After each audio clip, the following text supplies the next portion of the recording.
Hai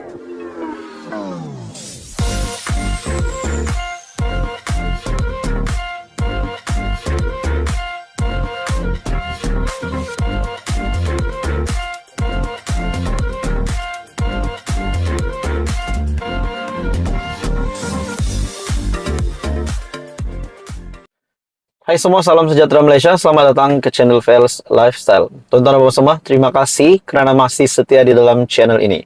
Tuan-tuan dan bapak semua, satu topik panas hari ini, satu keputusan mahkamah ataupun tangkapan yang mengejutkan ramai, terutamanya kepada pemimpin-pemimpin politik di Malaysia.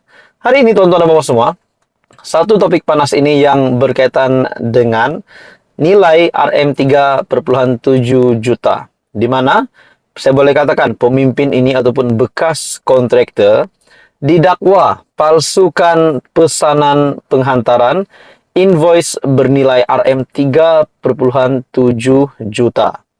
Bekas kontraktor dihadapkan ke Mahkamah Session atas 7 tuduhan mengemukakan pesanan penghantaran dan invoice palsu berhubung pembekalan mesin pemerah susu dan lembu yang keseluruhan bernilai RM3,7 juta. Wow.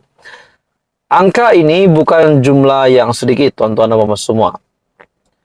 Dominic Anthony yang berumur 52 bagaimanapun mengaku tidak bersalah dan mohon dibicarakan terhadap ketujuh pertuduhan berkenaan yang dibacakan di hadapan Hakim Azura Alwi. Nah, bagi saya ini satu tangkapan ataupun satu pendedahan yang pasti mengejutkan ramai, terutamanya kepada pemimpin-pemimpin politik di Malaysia yang kita boleh katakan pemimpin yang besar, pemimpin yang berkenamaan, pemimpin yang besar pengaruhnya. Mungkin pasti mengejutkan Tun Dr. Mahathir sebagai bekas Perdana Menteri, mengejutkan Muhyiddin Yassin juga sebagai bekas Perdana Menteri, dan mengejutkan Datuk Seri Anwar Ibrahim sebagai Perdana Menteri hari ini. Ini adalah satu tangkapan yang mengejutkan dan pasti mengecewakan ramai juga. Dominic yang didakwa dengan 2 tuduhan mengemukakan 2 pesanan penghantaran palsu kepada penolong pegawai veterina, membabitkan pembekalan bekas pemerah susu dan mesin penyejuk susu lembu yang kesemuanya berjumlah RM1,55 juta yang sebenarnya tidak pernah dibekalkan. Dia didakwa melakukan kesalahan itu di Jabatan Perkhidmatan Veterina di Wisma Tani, Prezin 4 Putrajaya di antara 5 Januari dan 25 Mac 2016. Tertuduh yang juga didakwa dengan 4 tuduhan mengemukakan pesanan penghantaran dan invoice palsu berhubung pembekalan 441 lembu yang mana 171 lembu bernilai RM196 juta di tempat yang sama di antara 16 April 2015 dan 5 September 2017. Bagi tuduhan ketujuh, dia didakwa mengemukakan pesanan penghantaran palsu berhubung pembekalan tempat memerah susu bernilai RM350.000 juga di tempat sama di antara 15 September 2015 dan 17 Desember 2015. Semua tuduhan dibuat mengikut Seksyen 18 Akta SPRM 2009 dan boleh dihukum mengikut Seksyen 24 dalam kurungan 2 Akta yang sama yang memperuntukkan hukuman maksimum penjara 20 tahun dan denda tidak kurang daripada 5 kali ganda jumlah atau nilai suapan atau RM10.000 mengikut mana-mana yang lebih tinggi. Bagi saya ini satu lagi pendedahan SPRM dan keputusan mahkamah yang pasti menggemparkan. Jika disabit kesalahan, jika dapat dibuktikan benar-benar beliau bersalah, beliau tidak mustahil untuk dikenakan tindakan maksimum penjara yaitu 20 tahun dan denda tidak kurang daripada 5 kali ganda jumlah atau nilai suapan atau 10.000 mengikut mana-mana yang lebih tinggi. Nah, jadi tuan-tuan dan semua, bekas kontraktor didakwa palsukan pesanan penghantaran, invoice bernilai 3,7 juta, akhirnya dihadapkan ke mahkamah. Bagi saya ini satu pendedahan yang pasti mengejutkan ramai. Apa komen Anda? Teruskan bersama di dalam channel ini untuk info yang seterusnya. Jangan lupa tekan butang like, share, dan subscribe. Halo semua, salam sejahtera Malaysia. Selamat datang ke channel Fails Lifestyle. Terima kasih karena masih setia di dalam channel ini. Terima kasih karena memilih channel ini untuk mendapatkan info-info topik-topik panas politik di Malaysia hari ini. Tuan-tuan dan bapak semua, satu kenyataan Perdana Menteri Datuk Seri Anwar Ibrahim. Satu kenyataan dari Anwar Ibrahim yang pasti mengejutkan ramai, terutamanya kepada kepimpinan Perikatan Nasional hari ini yang dipimpin oleh Tan Sri Muhyiddin Yassin. Ini adalah satu kenyataan Datuk Seri Anwar Ibrahim berkaitan dengan flip-flop. Nah, sudah pasti menjadi pertanyaan, apa yang dimaksudkan oleh Datuk Seri Anwar Ibrahim? Di mana beliau berkata, kerajaan sedia buat keputusan flip-flop. Dewan Rakyat bermula kecoh dengan isu flip-flop ataupun keputusan bertukar-tukar yang membabitkan kerajaan perpaduan.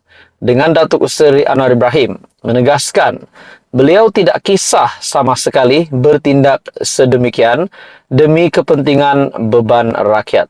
Nah, pada akhirnya ini adalah satu soalan yang dibangkitkan oleh kepimpinan Perikatan Nasional sendiri, yaitu Datuk Dr. Zulkafli Hanapi, Perikatan Nasional dari Tanjung Karang, yang merujuk beberapa keputusan yang dibuat kerajaan perpaduan.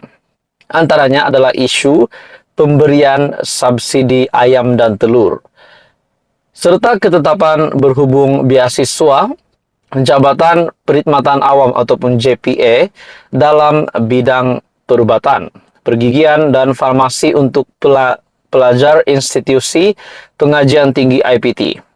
Nah, pada akhirnya Perdana Menteri menjawab persoalan yang dibangkitkan oleh pemimpin dari Perikatan Nasional yang dibangkitkan oleh PN Tanjung Karang, Datuk Dr. Zulkafli Hanapi. Kata Perdana Menteri ketika menjawab perkara tersebut, menegaskan pendirian kerajaan dalam isu berkenaan bukanlah sifat flip-flop. Sebaliknya, ia adalah dasar baharu di bawah kerajaan perpaduan. Pengumuman itu bukan flip-flop. Ia keputusan lama dan keputusan lama yang diumum ikut prosesnya. Ia adalah bila dimaklumkan kepada saya dan diteliti baik, ini akan membebankan rakyat. Raya haji dekat, kita tolonglah rakyat. Kalaupun flip-flop untuk bantu rakyat, saya akan flip-flop. Buat apa tak mahu flip-flop, tapi bebankan rakyat, kata Datuk Seri Anwar Ibrahim ketika waktu pertanyaan Perdana Menteri ataupun PMQ di Dewan Rakyat. Nah, saudara-saudara, akhirnya Datuk Seri Anwar Ibrahim membuat kenyataan ini, dan bagi saya, secara pribadi pendapat saya, ini pasti satu jawaban yang akan mengejutkan, menggemparkan seluruh kepimpinan Perikatan Nasional, terutamanya di Dewan Rakyat.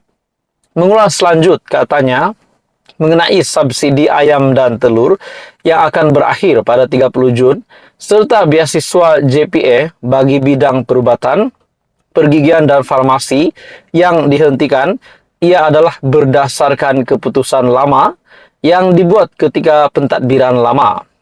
Keputusan JPA, yaitu menghentikan beasiswa, ini keputusan lama, ada rekod.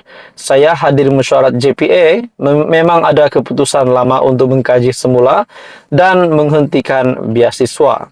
Yang diumumkan itu keputusan lama. Bila saya mempengerusikan mesyuarat JPA, keputusannya yang saya buat yaitu sambung beasiswa. Nah, ini adalah satu kemenangan kepada Datuk Seri Anwar Ibrahim. Bagi saya, disebabkan beasiswa yang tidak diteruskan pada pentadbiran lama, namun di dalam pentadbiran Datuk Seri Anwar Ibrahim, di mana mesyuarat terkini JPA, beliau berkata keputusannya adalah yang saya buat, yaitu sambung beasiswa. Nah, bagi saya ini satu lagi kemenangan Datuk Seri Anwar Ibrahim, dan inilah yang membuatkan Dewan Rakyat kecoh. Nah, pada akhirnya Datuk Seri Anwar Ibrahim membalas jawaban itu, di mana kerajaan tetap sedia buat keputusan flip-flop. Yang penting itu adalah untuk mengurangkan beban rakyat. Jadi apa komen Anda? Teruskan bersama di dalam channel ini untuk info yang seterusnya. Info padu, info hangat disediakan di dalam channel ini. Jangan lupa tekan butang like, share, dan subscribe.